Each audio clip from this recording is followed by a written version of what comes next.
Hello po, isang mapagpalang araw po sa inyo mga kasanggan dikit. Bale ito po, meron pong magpapagawa sa akin ng motor po ito nung yung pangtistis po ng kahoy. Yung pamputol po ng mahabang kahoy para gawing 2x2, 2x3. Bale ito po, sunog po yung wire niya kasi po naipunan po ng kusot, tapos po basa yung kusot kaya nag short po. Kaya tingnan po natin kung naapektuhan po ang kapasitor. Malamang kapasitor nga po kasi hindi naman po basta bibigay ang motor nito eh. Tara po, tanggalin po natin ng kapasitor para ma-check po natin. Bali sa tatay ng bayaw ko po ito, dinala po dito kasi hindi na nga daw po tumatakbo. Ayan po, kitang kita po agad ang crack oh. Ayan nga po oh. Sumabog na po siya mga kasanggan dikit oh. Nag-leak na po. Magpapabili po tayo ng ganito rin pong value. Ayan po oh, 400 to 480 microfarad. Sana po ay may mabilan po sila dito. Ayan po, kitang kita po yung bakat ng leak at saka yung crack niya. Ayan po oh. Bali dito po nakakabit mga kasanggan dikit yung power cord niya.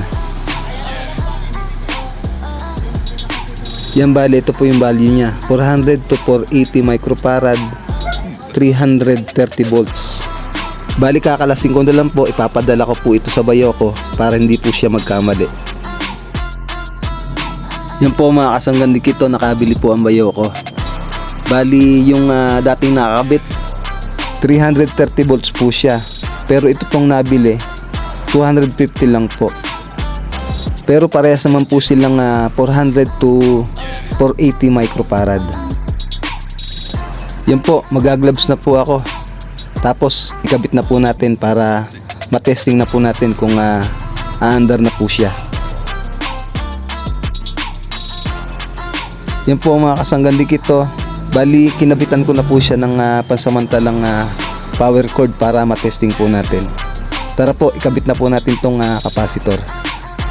Bali pasado alas 5 na ng hapon po ngayon mga kasanggan dikit.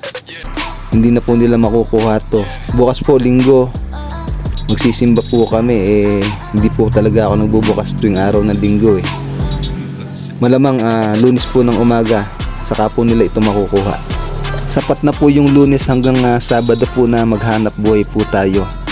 Hindi naman po to company eh. Bali ilaan na lang po natin kay Lord ang araw po ng linggo. Pero minsan po kapag talagang may emergency, halimbawa po naplatan tapos ang layo pa po ng uuwian, ayun po pinagbibigyan ko po. Pero pagkatapos po nun sinasaran ko na po agad ang shop. Yan po mga kasanggan dikit, isasaksak ko na po. Testingin na po natin. Tingnan po natin kung aandar na po siya. Yan po, isasaksak ko na po. Ayan po maandar na po mga kasanggan dikit to. Okay na po siya. Kapasitor lang po talagang problema. Yan po mga kasanggan dikit, sana po sa bidyong ito ay may napulot po uli kayong panibagong kaalaman. At dun po sa bago po nating taga-subaybay, paki-subscribe na lang po, pa-like and share, at papindot na rin po ng notification bell para lagi po kayong updated sa mga i-upload ko pa po mga tutorial videos. Isang mapagpalang araw pong muli sa inyo mga kasanggan dikit. Maraming salamat pong muli sa patuloy na suporta at panonood niyo po ng aking mga videos. Lagi po kayo mag-iingat at mabuhay po kayo.